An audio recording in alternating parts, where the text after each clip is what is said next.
Good morning dear students. Welcome to the my YouTube channel The Root Educare. अगर आप इस channel पर नए हैं तो सबसे पहले हमारे इस चैनल को लाइक कीजिए, सब्सक्राइब कीजिए और इसे अपने दोस्तों के साथ शेयर कीजिए।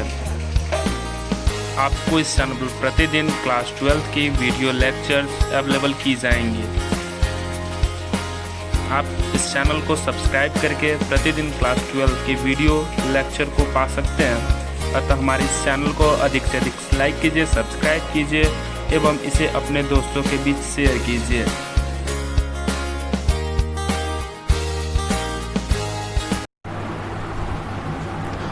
Good morning dear students, I am Anurag. Welcome to the my YouTube channel the root Educare.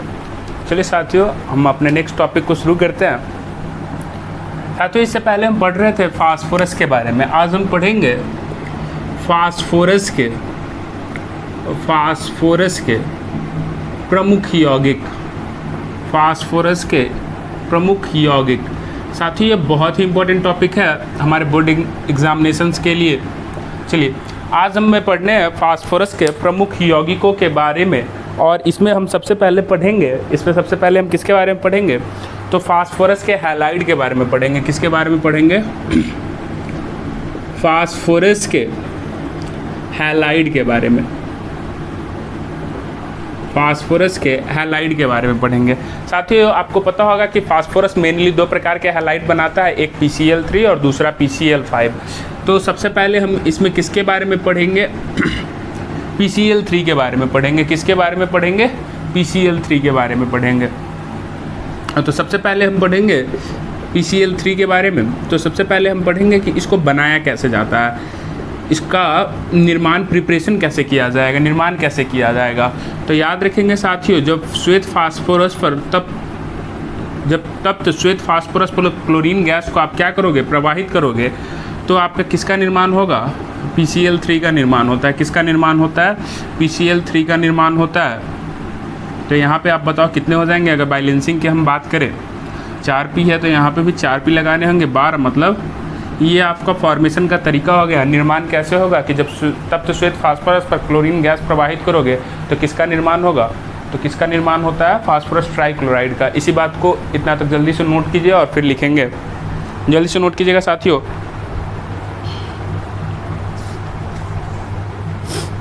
Note कर लिए होंगे। चलिए लिखेंगे। गर्म श्वेत फास्फोरस पर क्लोरीन गैस प्रवाहित करने पर फास्फोरस ट्राइक्लोराइड का निर्माण होता है। क्लोरीन गैस प्रवाहित करने पर फास्फोरस ट्राइक्लोराइड का निर्माण होता है। फास्फोरस ट्राइक्लोराइड का निर्माण होता है। फास्फोरस ट्राइक्लोराइड का निर्माण होता है। साथियों, इसको बनाने के वास्ते बहुत सारे तरीके हैं, बट हम सिर्फ इसी एक तरीकों के यहाँ पे देखेंगे। आप थायोनील क्लोराइड से अभिक्रिया कराकर भी आप PCl3 का निर्माण कर सकते हो, बट वो हम यहाँ पे नहीं दिखेंगे। अब हम बात करते हैं इसकी आकृति के बारे में। किसके बारे में? इसकी आकृति के बारे में। तो आकृति आपको पता होगा चतुष्फलकीय होता है। चतुष्फलकीय एवं पिरामिडीय कह सकते हो। चतुष्फलकीय एवं क्या कह सकते हैं? पिरामिडीय की बात कर सकते हैं। जैसे आपको पता है कि फास्फोरस के बाह्यतम कक्षा में 5 इलेक्ट्रॉन होंगे, तो एक लोन पेयर इलेक्ट्रॉन किसी के साथ साझा नहीं होता है, तो वो ऐसे ही रह जाएगा। एक मिनट। तो लोन पेयर इलेक्ट्रॉन को वैसे ही रहने देने हैं। ठीक है। थोड़ा सा गड़बड़ हो जा रहा है हमसे। चलो 1 मिनट, नीचे यहाँ ढंग से नहीं दिख रहा है ना। चलो, तो ये PCl3 हो गया। PCl3 का आकार हो गया। कैसे होंगे? तो चतुष्फलकीय, या फिर क्या कह सकते हो इसको? पिरामिडीय कह सकते हो। क्या कह सकते हो? चतुष्फलकीय या फिर पिरामिडीय। हाँ, चलिए अब एकदम परफेक्ट हो गया। ये लोन पेयर इलेक्ट्रॉन होता है, तो आकृति याद रखेंगे। ये आपसे पूछा जाता है कि आकृति क्या होती है। प्रसंकरण की बात करें तो प्रसंकरण आपको पता है sp3 होता है। प्रसंकरण क्या होता है? sp3 होता है। तो ये इसकी आकृति, ये इसका प्रसंकरण, आप दोनों को याद रखोगे। ये आपसे बोर्ड एग्जाम में पूछे जाते हैं। PCl3 में प्रसंकरण कैसा होगा? हाइब्रिडाइजेशन फास्फोरस का कैसा होता है? वो sp3 होता है। कैसे होता है इसको हम अभी बताते हैं। जस्ट अभी 1 मिनट वेट करो। तो ये आप नोट कर लो, ये आकृति और ये प्रसंकरण है, इसे आप याद रखोगे, जल्दी से नोट करो। साथियों अगर बॉन्ड एंगल की बात करोगे तो ये आपका 100.4 डिग्री होगा और ये 142 पिकोमीटर के आसपास होंगे। तो इस बातों को भी नोट कर लेना कि बॉन्ड एंगल कितना होगा, 100 डिग्री लगभग अप्रॉक्स में, या 100.4 डिग्री, और बॉन्ड लेंथ जो होगा PCl लेंथ होगा वो 142 पिकोमीटर होता है। अब हम इसके हाइब्रिडाइजेशन की बात करनी है कि हाइब्रिडाइजेशन कैसे इसका sp3 होगा, हमें वो समझाना है। तो आप इतना तक नोट कर लो, फिर मैं उसे समझाता हूँ कि हाइब्रिडाइजेशन कैसे sp3 होगा, ये चीज़ों को मैं देखता हूँ। चलिए साथियों यहाँ तक आप ये आपको नोट नहीं करना है, यहाँ तक आप जल्दी से नोट कर लो। आकृति प्रसंकरण यहाँ तक हो गई। अब हम बात करते हैं इसके भौतिक गुणों की। इसके किस चीज़ को बात करेंगे अब हम, इसके भौतिक गुणों की। अमोनिया की फिजिकल प्रॉपर्टीज़ क्या क्या, अमोनिया कह रहा सॉरी फास्फोरस ट्राइक्लोराइड की फिजिकल प्रॉपर्टीज़ क्या होती है, केमिकल प्रॉपर्टीज़ क्या होती है, हम उसको देखेंगे। तो चलो जल्दी से आप नेक्स्ट हेडिंग डालो, फिजिकल प्रॉपर्टीज़, भौतिक गुण। चलिए साथियों अब हम बात करते हैं इसके भौतिक गुणों की। तो याद रखेंगे यह रंगहीन तथा तीव्र गंध वाला तैलीय द्रव होता है। याद रखेंगे ये लिक्विड होगा, लेकिन इसमें एक पंजेंट स्मेल होंगी, कहने का मतलब एक बदबू टाइप गंध होगा। ये PCl3 में इसका कोई कलर नहीं होगा। अच्छा यहाँ पे लिखा हूँ मैंने, क्वथनांक इसके कितने होंगे, 339 केल्विन होंगे, और द्रव्यनांक कितना होता है, 141 केल्विन होता है। तो ये बातें थी साथियों इसके भौतिक गुणों की। अब हम बात करते हैं इसके रासायनिक गुण की। किसके, तो इसके रासायनिक गुणों की अब हम बात करेंगे। तो अगर हम इसके रासायनिक गुण की बात करेंगे तो पहला हम बात करेंगे जल से अभिक्रिया। किससे अभिक्रिया, जल से अभिक्रिया। तो याद रखेंगे साथियों कि जैसे ही आप PCl3 को जल से रिएक्शन करवाओगे, ये क्या बनाएगा, फॉस्फोरिक एसिड बनाएगा। क्या बनाएगा, फॉस्फोरिक अम्ल बनाएगा। इसको कहते हैं ऑर्थोफॉस्फोरस अम्ल। ये क्या है, ऑर्थोफॉस्फोरस अम्ल बनाएगा। तो याद रखेंगे साथियों कि जब फास्फोरस ट्राइक्लोराइड को जल के साथ रिएक्शन करोगे तो ऑर्थोफॉस्फोरस अम्ल बनाएगा। ये बैलेंस नहीं है तो आप बैलेंस कर लो, यहाँ पे 6 लगाओ तो यहाँ पे कितने हो गया, P, यहाँ पे भी 3 लगाने होंगे आपको। अब ये बैलेंस हो गया। दूसरी अब बातें करेंगे, इसको लिख लीजिएगा, ऑर्थोफॉस्फोरस अम्ल, ऑर्थोफॉस्फोरस अम्ल। अब हम बात करते हैं दूसरी, अगर बात करें इसके जल से अभिक्रिया के बाद हम देखेंगे अगर ऑक्सीजन से, वायुमंडलीय ऑक्सीजन से अभिक्रिया, अगर हम ऑक्सीजन से अभिक्रिया की बात करें तो ऑक्सीजन से अभिक्रिया, वायुमंडलीय ऑक्सीजन की बात हो रही है यहाँ पे। तो अगर ये ऑक्सीजन से अभिक्रिया करेगी तो ऑक्सीजन से अभिक्रिया करके ये क्या बनाएगा, ये ऑक्सीजन से अभिक्रिया करके बनाता है साथियों फास्फोरस ऑक्सीक्लोराइड। क्या बनाता है, फास्फोरस ऑक्सीक्लोराइड का निर्माण करता है।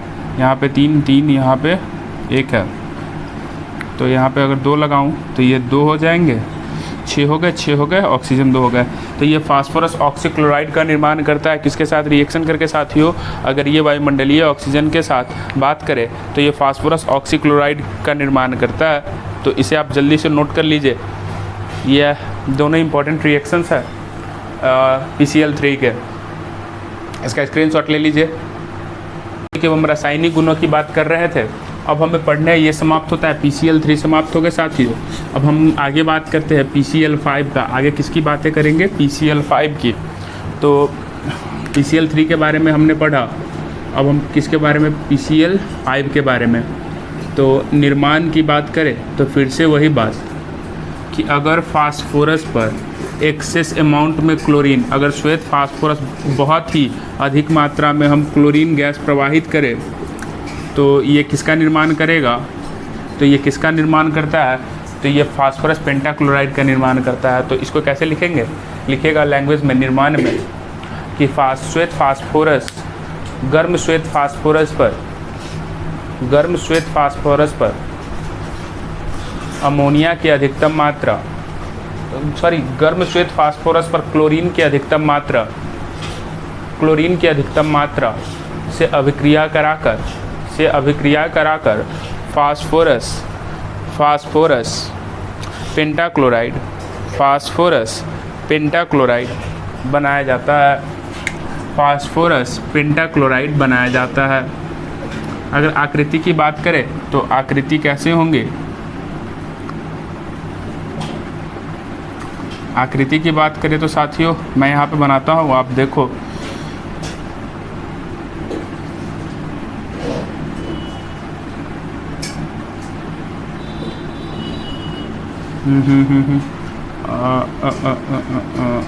त्रिभुज बनाने हैं, एक मिनट वेट करो।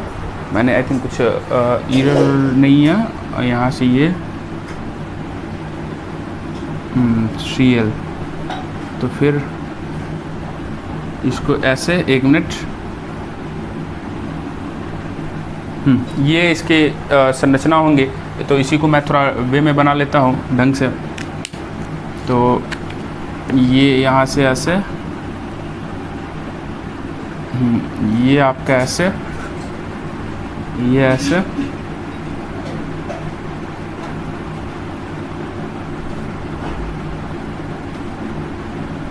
चलो नोट कर लो साथियों, नोट कर लो आप इसको जल्दी से, बहुत ही इम्पोर्टेंट आपके ये रिएक्शंस हैं। तो ये आपके फास्फोरस की संरचना है। आप इसे ब्रोकन लाइन में दोगे तो ज़्यादा बेटर है। आप इसे कैसे दोगे? ब्रोकन लाइन में, तो बहुत ज़्यादा बेटर हो जाएगा।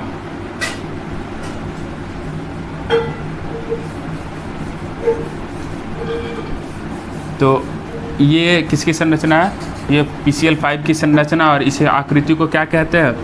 तो इसी को कहते हैं त्रिकोणीय द्विपिरामिडीय, द्विपिरामिडीय। इसी आकृति को कहते हैं त्रिकोणीय द्विपिरामिडीय, या इसी को कहते हैं ट्राइगोनल बाइपिरामिडल। साथियों ये क्वेश्चन आपके एग्जाम में पूछे गए हुए ऑब्जेक्टिव के रूप में कि PCl5 का आकार कैसा होता है, तो त्रिकोणीय द्विपिरामिडीय के रूप में PCl5 का आकार होता है। तो नोट कीजिए, अगर हम बात करेंगे इसके प्रसंकरण की तो वो हम आगे बात करते हैं, पहले इतना नोट कर लो। अगर जगह देख लेता हूँ, हाँ ऊपर में जगह है, तो प्रसंकरण की बात करेंगे तो प्रसंकरण भी आप याद रखो, ये आपसे पूछे जा सकते हैं। प्रसंकरण यहाँ पे होता है sp3d। ये मैं आपको आगे निकालना सिखा दूंगा, क्योंकि ये छोटा टॉपिक नहीं है हाइब्रिडाइजेशन याद करना, वो लंबा टॉपिक है, मैं आगे देख लूँगा इसको। आप यहाँ तक इसको नोट कीजिए, फिर हम इसके भौतिक गुणों एवं रासायनिक गुणों की चर्चा करेंगे। इसका स्क्रीनशॉट ले लीजिए, फिर हम बात करते हैं भौतिक गुणों की। PCl5 के भौतिक गुणों की अब हम बात करने वाले हैं। तो भौतिक गुणों की बात करते हैं, तो आप जल्दी से यहाँ तक नोट कर लो, फिर आगे बढ़ेंगे। भौतिक गुण, चलिए देखते हैं भौतिक गुण में हम एक एक करके।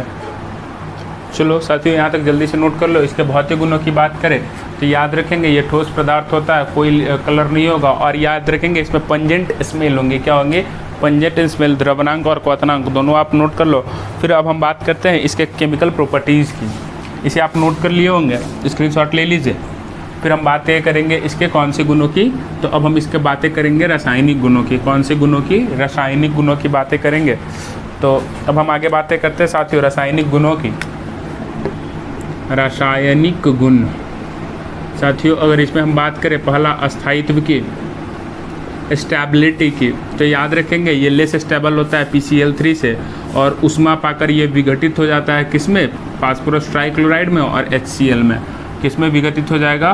फास्फोरस ट्राइक्लोराइड और HCl मैं कह रहा हूँ, यहाँ पे क्या हो जाएंगे? Cl2 में। तो याद रखेंगे, लिखेंगे उष्मा पाकर यह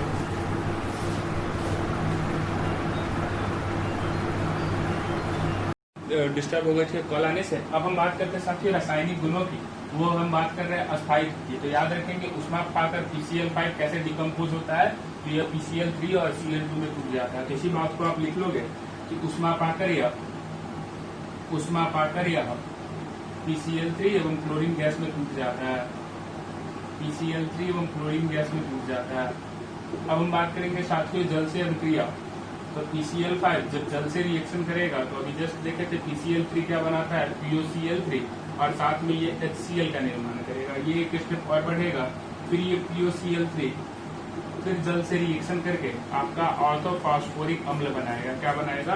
ऑर्थोफॉस्फोरिक अम्ल, और साथ में क्या निकलेगा? HCl का फॉर्मेशन होगा। ये इक्वेशन बैलेंस की है साथियों, आप इसे संतुलित कर लोगे तो याद रखेंगे PCl5 जल से अभिक्रिया करके क्या बनाता है? ऑर्थोफॉस्फोरिक अम्ल और HCl का निर्माण करता है। तो ये तो साथियों हमारे इसके रासायनिक गुणों में ज्यादा हम नहीं बातें करेंगे, क्योंकि ये एग्जामिनेशन के लिए उतनी इंपॉर्टेंट नहीं है। बस यहाँ से इसकी आकृति को आप नोट करोगे यहाँ से इसकी आकृति को आपको नोट करके रखिएगा, वही आपके लिए इम्पोर्टेंट है। यहाँ से इसकी आकृति ही आपके एग्जामिनेशन के लिए इम्पोर्टेंट है। चलिए साथियों, अब हम बात करते हैं फास्फोरस के, ये समाप्त होते हैं, PCl3 और PCl5 समाप्त होता है। अब हम बात करते हैं फास्फोरस के ऑक्सी अम्लों की बात करते हैं। तो याद रखेंगे अगला हमारा जो हेडिंग होगा वो फास्फोरस के कंपाउंड हाईलाइट कंप्लीट हो गया। अब हम बात करेंगे फास्फोरस के ऑक्सी अम्ल, फास्फोरस के ऑक्सी अम्ल। याद रखिएगा फास्फोरस बहुत सारा ऑक्सी अम्ल बनाता है। हम एक एक करके आपको बताएंगे कि पहले हम पढ़ते हैं किसके बारे में, हाइपोफास्फोरस अम्ल। पहला जो हमारा होगा H3PO2, उसको हम क्या कहते हैं, हाइपोफास्फोरस अम्ल। तो आप हेडिंग डालेंगे फास्फोरस के ऑक्सी अम्ल और पहला हम क्या लिखेंगे, और हाइपोफास्फोरस अम्ल। इसका नाम क्या होगा साथियों, इसको कहते हैं हाइपोफास्फोरस अम्ल। इसको हम क्या कहते हैं, हाइपोफास्फोरस अम्ल। अगर साथियों आपसे एग्जाम में मेनली क्या पूछा जाता है, आपसे एग्जाम में मेनली मैं यहाँ पे जो नोट कर रहा हूँ वही आपसे पूछी जाती है, आकृति, भास्मिकता और फास्फोरस की ऑक्सीकरण अवस्था। यही आपके एग्जामिनेशन के लिए इम्पोर्टेंट है, ऑक्सीकरण अवस्था। यही आपके एग्जामिनेशन के लिए इम्पोर्टेंट है। यहाँ से जनरली ऑब्जेक्टिव अच्छे खासे अमाउंट में बनते हैं। तो